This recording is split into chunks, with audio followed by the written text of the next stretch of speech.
His name was Kerrick Majors, 14 years old. Just a boy, really. I didn't know him in life. But I've walked the same streets, seen the same shadows, heard the same stories told in low voices over chain-link fences. Stories about the ones who didn't make it. Kerrick was one of them. It happened in the spring of 1987. April. Nashville was blooming, dogwoods and magnolias, that thick southern air rolling in with the scent of wisteria. On the east side of the Cumberland River, black families like the Majors lived in red brick homes with worn steps and plastic chairs on the porch. Pride lived next to struggle here. You could feel it. You still can. Kerrick went out that evening with 4 of his friends. Teenagers doing what teenagers did, walking Gallatin Road, talking big, carrying little. He was quiet, I'm told. Liked to draw. Sometimes he sketched rivers and trees, sometimes cartoon heroes, sometimes things no one could make out. His mother still keeps one of his drawings framed on the wall. In the bottom corner, in neat block letters, it reads, Kerrick. That night, they came across a strange setup on the sidewalk, a kind of impromptu flea market run by 3 white vagrants. Old junk spread out on tarps, cracked radios, rusted tools, and a chipped porcelain vase tagged for $2. The vendors were Donald Ray Middlebrooks, 24, his teenage wife Tammy, and a 16-year-old named Robert Brewington. Homeless. Angry. On the edge of everything. Something happened. No one agrees on the details. Someone might have knocked over the vase. Voices were raised. Racial slurs were shouted. And then the chase began. Kerrick didn't run fast enough. The other boys lost him in the dark. By the time his mother realized he hadn't come home, the sun had set, and East Nashville began to settle into the hush of a Sunday night. But a different kind of silence was building too, something colder, heavier. He didn't come back that night. And the next morning, searchers found his body in a dry creek bed, covered by an old mattress.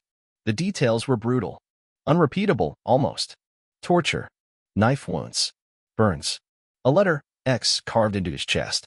The kind of cruelty that doesn't come from nowhere. The police would later call it a hate crime. Not just murder, but something deeper. Something meant to send a message. But in 1987, in Tennessee, justice wasn't a straight road. And for a black boy from East Nashville, it was barely a road at all. What struck me, even before I began this investigation, was how few people still talk about Kerrick. No murals. No memorials. No high school gym named in his honor. Just a yellowing newspaper clipping and a grave. The men who killed him still sit behind bars. One of them, Donald Middlebrooks, waits on death row. His execution date is set for September 24, 2025. The state of Tennessee says it's ready. But is anyone else? Before that day comes, I want to tell Kerrick's story again, not just the violence, but the boy. The choices. The people who let it happen. The people who tried to stop it. And maybe, just maybe, I'll find out why a 14-year-old black kid with a sketch pad and a quiet voice was hunted like prey on a warm spring night, and why almost no one remembers. The stretch of Gallatin Road where it happened doesn't look much different today. The gas stations are still there, the faded billboards, the liquor stores with metal grates across their windows. But if you're walking it for the first time, you might miss the undercurrent, the weight of what it once held. I started retracing Kerrick's steps just after sunrise. I wanted to feel the place the way it was on April 26, 1987. The air was humid even then, thick with early summer. In the 1980s, this part of East Nashville was where kids roamed until the streetlights came on.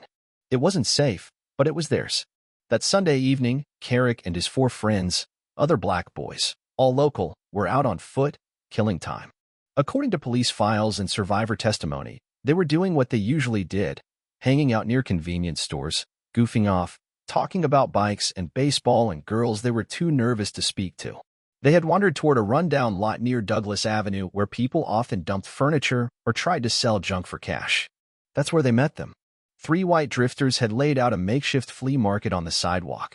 Donald Ray Middlebrooks, his 17-year-old wife Tammy, and their 16-year-old companion Robert Brewington. All of them were squatters, living in an abandoned house nearby. None had jobs. All had criminal records. Middlebrooks was the oldest and most volatile. Court records show he'd already been arrested for theft, assault, and carrying a deadly weapon. Tammy, barely more than a child herself, had run away from foster care the year before. Brewington was a local dropout with a reputation for picking fights and following whoever gave him attention. They were broke. They were desperate. And when a group of black kids approached their table, something snapped. What we know is this. A vase, cheap, ugly, unimportant, was accidentally knocked off the display. The kids laughed. Maybe someone apologized. But it didn't matter. Middlebrooks took it as an insult. He started yelling. Racial slurs. Threats. One of the boys later told investigators that Middlebrooks lunged at them with a piece of pipe. The group scattered. 4 of the boys ran west, toward the church on Cahill Avenue. Kerrick ran north, alone. What happened next never should have happened. The trio chased him. A 24-year-old man, his teenage wife, and a boy not much older than Kerrick. They chased him down an alley, into a wooded area near South 8th Street. And then they vanished into the trees. No one saw what happened after that. No security cameras. No witnesses. Just silence. The other boys told Kerrick's mother he'd been caught by those people. That's all they could say. That night, she called the police. She called again an hour later. Then again. She was told to wait. They probably just scared him, one officer said, according to a family friend. He'll be home soon. He wasn't. By morning, panic had set in. Flyers were made. Neighbors began searching the overgrown lots behind abandoned buildings. Just before noon, a volunteer stumbled on something in the dry creek bed behind Dickerson Pike. It was a mattress. Old, molded, out of place. They pulled it back and found Kerrick. The mattress had been soaked by spring rains. It was heavy, rotted, torn open along one side.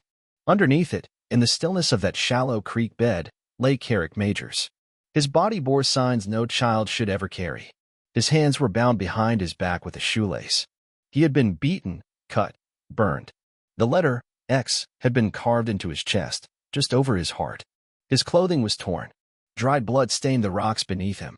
The medical examiner's report, which I reviewed at the courthouse archives, listed over 30 separate injuries. Many were defensive wounds. Some came from a knife. Some from blunt trauma. Some, the examiner noted, were deliberate acts of mutilation. The attack had not been quick. It had not been clean. It was prolonged, cruel, and personal. The lead investigator on the case was a man named Jack Harmon, a detective with nearly 2 decades on the force and the kind of posture that suggests too many long nights and cigarettes. I found him, retired now, living 2 counties away. It took weeks before he agreed to speak to me. When he finally did, it was brief. We had no idea what we were walking into, he said, staring out his front window. You don't see things like that and stay the same. The crime scene told its own story. Drag marks. Shoe prints. A discarded lighter. A blood-stained hunting knife left half-buried in the mud. What it didn't give them, at first, were names. But they came quickly. It was the other boys, Kerrick's friends, who told the police about the confrontation on Gallatin Road, the vase, the chase. They gave descriptions. One of them remembered the name Donald being shouted. Within 24 hours, officers located the abandoned house where the trio had been squatting. Inside, they found blood-stained clothes, a second knife, and, in the fireplace, the charred remains of Kerrick's backpack. Middlebrooks, Tammy, and Brewington were arrested that same night. The interrogations were messy. None of the 3 confessed, but their stories contradicted each other. Tammy said she tried to stop Donald. Brewington said he didn't know Kerrick had been hurt that bad. Middlebrooks claimed nothing had happened, then blamed the others. Eventually, under pressure, all 3 began shifting responsibility like broken gears grinding out lies. Forensics tied them to the crime scene. Blood on Donald's shirt matched Kerrick's. The blade recovered near the creek bore traces of DNA. Witnesses placed them chasing the boy. It was more than enough for prosecutors to move forward. Still, there were problems. No adult eyewitnesses. No footage. And the deeper issue, the system. This was 1987 in Tennessee. A black boy had been murdered in a way that echoed the worst chapters of America's history: lynchings, branding, racial terror. But in the courtroom, those words were tiptoed around. The term hate crime didn't yet exist in Tennessee statutes. Prosecutors called it particularly heinous. They said it had a racial component. But no one named it for what it was, a modern-day lynching. Back in East Nashville, people were afraid. Some whispered that if the killers had been black and the victim white, the death penalty would have come overnight. Others feared speaking out would bring trouble. I found one man, a retired teacher, who told me he remembered his students coming to class the next day too stunned to talk. They knew the world had changed, he said. But only for them. This part of the city wanted to move on. But for Kerrick's family, time stopped. The courthouse in downtown Nashville sits on a hill, looking out over the city like a tired sentinel. Inside, the air always feels older than it should, heavy with the weight of what's been decided there. I spent 3 days combing through the trial transcripts of Donald Ray Middlebrooks. They filled 5 boxes. The state of Tennessee wanted death. From the outset, prosecutors argued that Middlebrooks had not only participated in Kerrick Majors' murder, but orchestrated it. He was the eldest of the 3, the one with the criminal record, the one the others followed. His role, they said, was commanding. His actions, inhuman. Tammy Middlebrooks and Robert Brewington were tried separately as juveniles. Both were offered plea deals. They admitted guilt, kidnapping, and murder, receiving life sentences with the possibility of parole after 17 years. The courtroom never saw their full testimony. That was deliberate. Donald refused to take a deal. Or maybe he never had one to take. The trial began in 1989. The prosecution called 31 witnesses. Forensic experts. Investigating officers. The medical examiner. The boys who had been with Kerrick that night. Each one built the same narrative, that Middlebrooks had initiated the violence, escalated it, and finished it. The defense tried to muddy the water. They argued there was no direct eyewitness to the killing. They suggested it was Brewington who inflicted the fatal blows. They pointed out inconsistencies in Tammy's statements. They emphasized Donald's rough upbringing, a father who drank, a childhood in and out of foster homes, school records that showed a young boy constantly slipping between cracks. The jury didn't flinch. They returned a guilty verdict on all counts: first-degree murder, aggravated kidnapping, premeditated assault. During the sentencing phase, the jury found especially heinous, atrocious, and cruel, aggravating factors. The punishment was death. In 1992, the Tennessee Supreme Court reversed the sentence. Not the conviction, just the punishment. The court ruled that a procedural error during the jury instructions had invalidated the death sentence. The case was remanded for a new sentencing hearing. And that's where things got complicated. By the time of the 1995 resentencing, public attention had faded. The press had moved on. Even some members of Kerrick's extended family stopped attending court.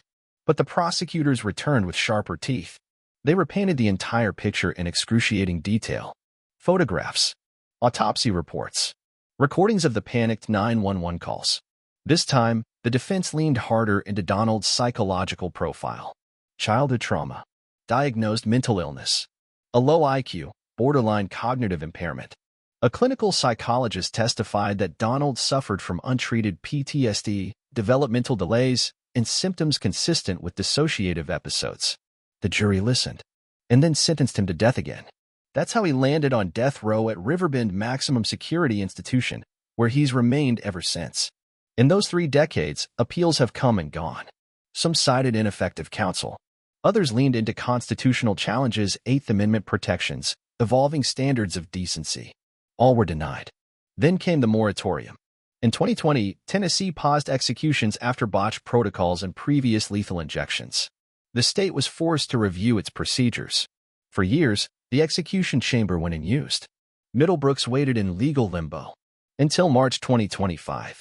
That's when the Tennessee Department of Correction announced a new protocol pushed forward by political pressure, public fatigue, and a fresh batch of pentobarbital.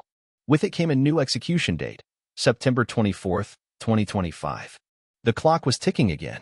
For years, I'd thought of Donald Ray Middlebrooks as a shadow, a name in the margins of a brutal headline. The man who led a boy into the woods and helped erase him. I didn't want to know more. But the closer I got to September, the more I needed to. There's something about death, especially state-sanctioned death, that demands clarity. If we're going to kill a man in the name of justice, we need to know who we're really killing. So I drove out to Riverbend. The prison sits on the edge of Nashville, low and gray against the skyline, flanked by razor wire and floodlights that never sleep. I wasn't allowed to speak to Middlebrooks directly. He hasn't granted interviews in years. But I found someone who had spoken to him, lived with him, even. James Holloway, inmate number 222047. 5 years younger than Middlebrooks, but they'd shared a cell block for over a decade. Holloway had been transferred to a medium security facility after cooperating in another case. I visited him there twice. He looked at me the way you look at someone trying to excavate a grave that's already settled. You're not going to like what you find, he warned. According to Holloway, Donald didn't talk about April 1987. Not directly. He talked about fire, though. And dogs. Said he dreamed about dogs tearing at him. Said when he was a kid, They locked him in a closet and turned the music up loud so no one would hear him screaming. I went back into the court files, dug deeper than before. Donald Ray Middlebrooks was born in 1962. His mother, Sandra, was a teenager when she had him. His father disappeared early. By the age of 5, Donald had been removed from his home twice by child welfare. His records read like a slow spiral: physical abuse, malnutrition, sexual assault in a group home, truancy, psychiatric holds. At 10, he was found sleeping in a junkyard. At 12, he was arrested for stabbing another boy with a screwdriver. By 14, he was in a juvenile facility where he reportedly spent 23 hours a day locked in solitary for behavioral issues. He never graduated high school. He lived under bridges, sold stolen tools, married Tammy, who was 16 when they met. No job, no plan, just anger and gasoline. None of this erases what happened to Kerrick, but it complicates the word monster.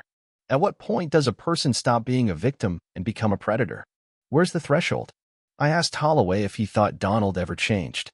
He got quieter. He started drawing. Real careful, weird stuff, buildings with no doors, faces with no eyes. I asked him once what they meant. He said, "That's what I see when I close my eyes." I've covered a lot of killers. Some were pure cruelty. Some were calculation. Middlebrooks doesn't fit neatly into either. There's damage there, deep, generational, untreated. A man shaped by violence until it spilled out of him. But none of that brings back Kerrick Majors. And none of it means Middlebrooks shouldn't be held accountable. Still, something sits in my gut, gnawing. If we kill a broken man without ever fixing what broke him, do we stop the cycle or just complete it? There's a strange quiet around death row. I noticed it when I visited Riverbend in early June, an oppressive stillness, as if the air itself has resigned. No shouting, no sound of radios, just time stacking itself against the walls. Donald Ray Middlebrooks is now 62. His execution is scheduled for September 24, 2025, at 7 p.m. Central. It will be Tennessee's first in 5 years, and the first under a new lethal injection protocol using pentobarbital. The state says the compound is secure, the process streamlined, the team ready. But the weight of this moment isn't just chemical. Outside the prison gates, protests are being planned. Advocacy groups are printing signs. Across the city, editorials have started to appear, some demanding justice, others asking mercy. Inside courtrooms, his lawyers have filed one final appeal, citing his mental illness, his trauma, his humanity. They know the odds, but they file it anyway.